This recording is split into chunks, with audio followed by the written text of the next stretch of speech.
চেনা শোনা মুখ জানা শোনা হাত ছুঁয়ে যায়, ফিরে ফিরে ঘুম ঘিরে ঘিরে গান রেখে যায়, কিছু মিছু রাত পিছু পিছু টান ডেকে যায়। আজও আছে গোপন ফেরারি মন, বেজে গেছে কখন সেই টেলিফোন।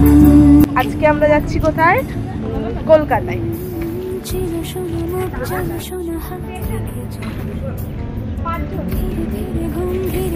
আমি জানি মানুষ মাত্রই ঘুরতে পছন্দ করে, আরে আমরাও তো মানুষই। কিছুদিন মাত্র প্ল্যান হয়েছে যে আমরা একটু ভিক্টোরিয়া আর দক্ষিণেশ্বর ঘুরতে যাব, আর আমাদের 5 জনের প্ল্যান হয়েছে মানে খুব কম চান্স যে সেটা ক্যান্সেল হবে। আজ আমরা প্রত্যেকেই অনেক সকাল সকাল ঘুম থেকে উঠেছি যাতে তাড়াতাড়ি করে দক্ষিণেশ্বর পৌঁছে আমরা একটু ভালো মতো ঘুরে আসতে পারি। না উঠলো বাই ঘুরতে যাই এটা একদমই নয়, তবে আমাদের প্রত্যেকেরই কিন্তু ঘুরতে ভীষণ ভালো লাগে।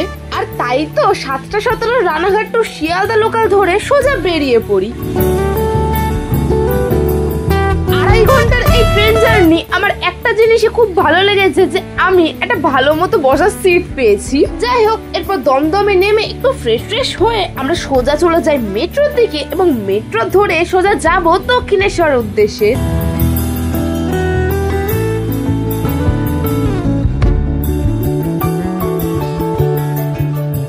খুব বেশি সময় লাগলো না, আমরা মেট্রো ধরে সোজা চলে আসলাম দক্ষিণেশ্বরে। জানো তো আমাদের এই ঘুরতে যাওয়ার আগে অনেকেই বলেছিল এই টাটকা গরমে তোরা ঘুরবি কি করে, কিন্তু আমার তো এটাই মনে হয় যে মনের মধ্যে জোশ থাকলে শরীরে আর গরম ঠান্ডা কোনো কিছুই অনুভব হয় না। সব থেকে বড় ব্যাপার যখন আমরা এসেছি মায়ের কাছে তখন শরীরে কষ্ট কিভাবে হবে বলতো। যাই হোক, এরপর আমরা ওই ব্যাগ জুতোর কাউন্টারে সবকিছু জমা করার পর সোজা মন্দিরের ভেতর ঢুকে যাই।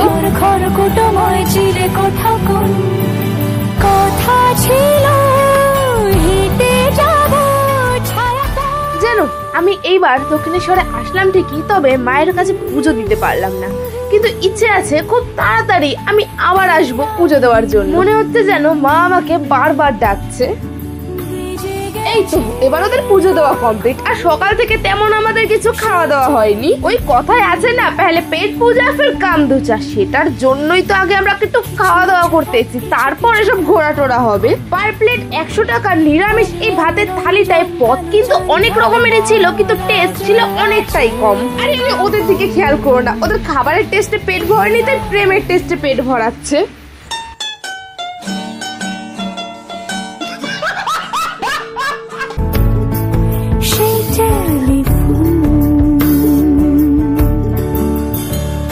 যাই হোক, অনেক হাসি মজা হলো। এবার খাওয়া দাওয়ার পর আমরা আবার একটু মন্দিরের পেছনের দিকটা এসেছি। ফটো ভিডিও তখন বেশি করে করাই হয়। ঠিক আছে, এখানে সবকিছু ডান, এবার চলো যাওয়া যাক আমাদের নেক্সট ডেস্টিনেশন ভিক্টোরিয়ার পথে।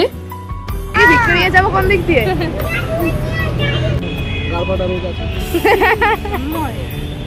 আমরা চলে এসেছি ময়দানে, এবার আমরা যাব ভিক্টোরিয়া। এদিকে না এদিকে এখনো জানি না। পেন্সিল জোছনার জল, ঝুরো ঝুরো কাঁচা গুন ছোঁয়াজ ঢেকেছে আচলা, ফুটপাতে ভিড় জাহাজের ডাক ফিরে চলে যায়। আহা হা আহা হা, গুঁড়ো গুঁড়ো নীল রং পেন্সিল জোছনার জল।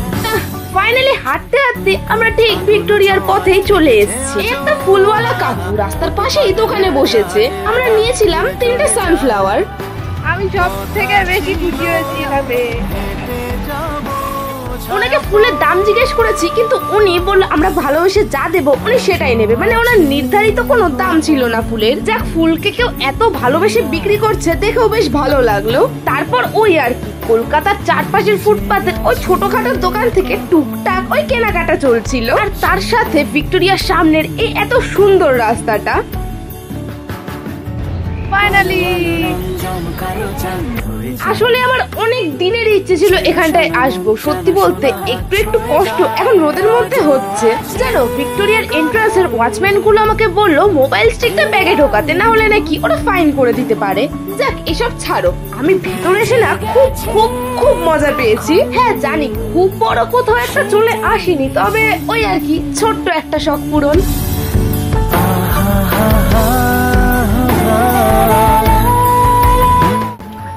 পার্স কই?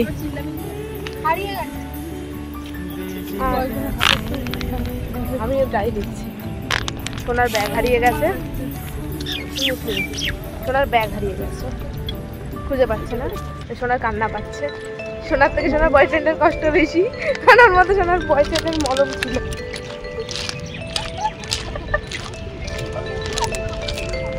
কি জানি বাবা কি করে সোনার পার্সটাই হারিয়ে গেল। আরে খুব বেশি টেনশনের কিছু নেই, কারণ ওর মধ্যে ক্যাশ ছিল না, তবে ছোটখাটো কিছু দরকারি জিনিসপত্র ছিল। তখন ওই রাস্তার পাশ থেকে কেনা ওই সূর্যমুখীটা না রোদের মধ্যে একটু একটু শুকিয়ে যাচ্ছে। অনেকক্ষণ ধরে আমরা এই 5টা মানুষ রোদের মধ্যে ঘোরাঘুরি করছি। এখন তল্লাশে আছি একটা ভালো ছায়াযুক্ত বড় গাছের।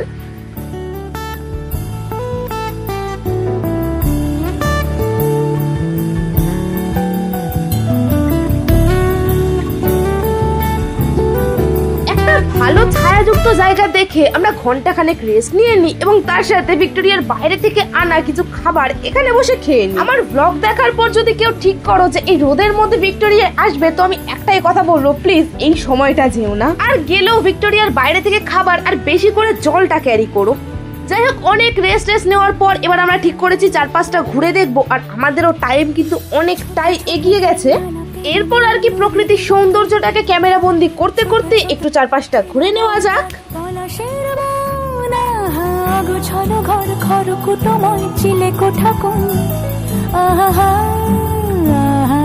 ছোট ছোট দিন নালাপে রঙিন নুরির মতন, ছোট ছোট রাজ্যে নামোদার পলাশের বোনা, গোছালো ঘর খড়কুটোময় চিলে কোঠা কোন।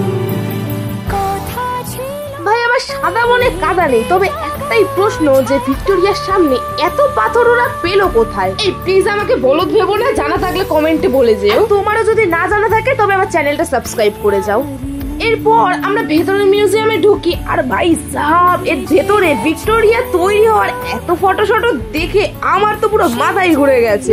এটাও কিন্তু ভাবারই বিষয় যে এত বড় বিল্ডিংটা খুব সহজে তৈরি হয়নি। যাক বাবা, এসব নিয়ে আমি একদমই নাক গলাবো না। আমি কি কি দেখলাম চলো সেটাই তোমাদেরকে বলি। হ্যাঁ, দেখতে পেয়েছি অনেক সুন্দর সুন্দর জিনিস, অনেক সুন্দর সুন্দর জিনিস আর অনেক সুন্দর সুন্দর জিনিস।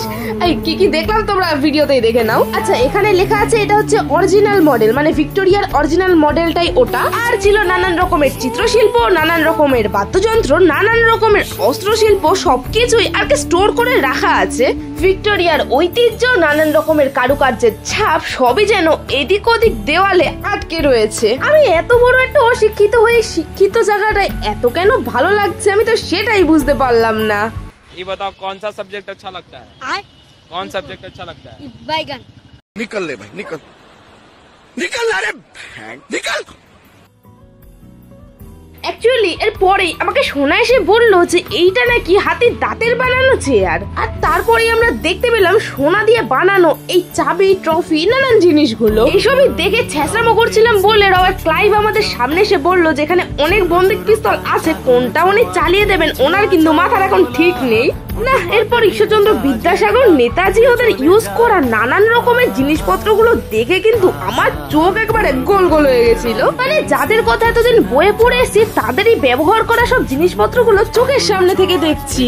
উপরের এক কাচের ঘরে দেখি অনেক মানুষের ভিড় জমে আছে। কি হচ্ছে এখানে জিজ্ঞেস করতেই বললো আয়নার দিকে মুখ দিয়ে তাকালেই নাকি আয়না আমার ভেতরে বিপ্লবীকে খুঁজে বের করে দেখাবে। তবে আমি আয়নার সামনে দাঁড়াতেই শ্রী অরবিন্দ ঘোষ আয়নার ওপার থেকে বেরিয়ে এসে আমাকে বলে যে তাড়াতাড়ি এখান থেকে তুই বেরিয়ে চলে যা। তার জন্যই আর কি বেশি দেরি না করে দৌড়াতে দৌড়াতে ভিক্টোরিয়ার পেছন দিক থেকে বেরিয়ে চলে আসলাম। সত্যি বলতে মারাত্মক খিদে পেয়েছে, কারণ আজকে লাঞ্চটা ঠিক সময় মতো করে ওঠা হয়নি। এন্ড দেন ওই আর কি লেকের সামনে বসে ভিক্টোরিয়াকে টাটা করে দিলাম, কারণ কিছুক্ষণের মধ্যেই আমরা বেরিয়ে যাব। তাহলে আমার ব্লগটাও আজকে এখানেই এন্ড করে দিই। আরে আরে মন খারাপ করো না, খুব তাড়াতাড়ি আবার কোথাও একটা যাবো এবং তোমাদের সাথে দেখা করতে অনেক তাড়াতাড়ি চলে আসবো। আর তার জন্য সাবস্ক্রাইবটা করে রেখো। কালো চাঁদ ধরে যায়, চেনা শোনা মন জানা শোনা ছুঁয়ে যায়, আজও আছে গোপন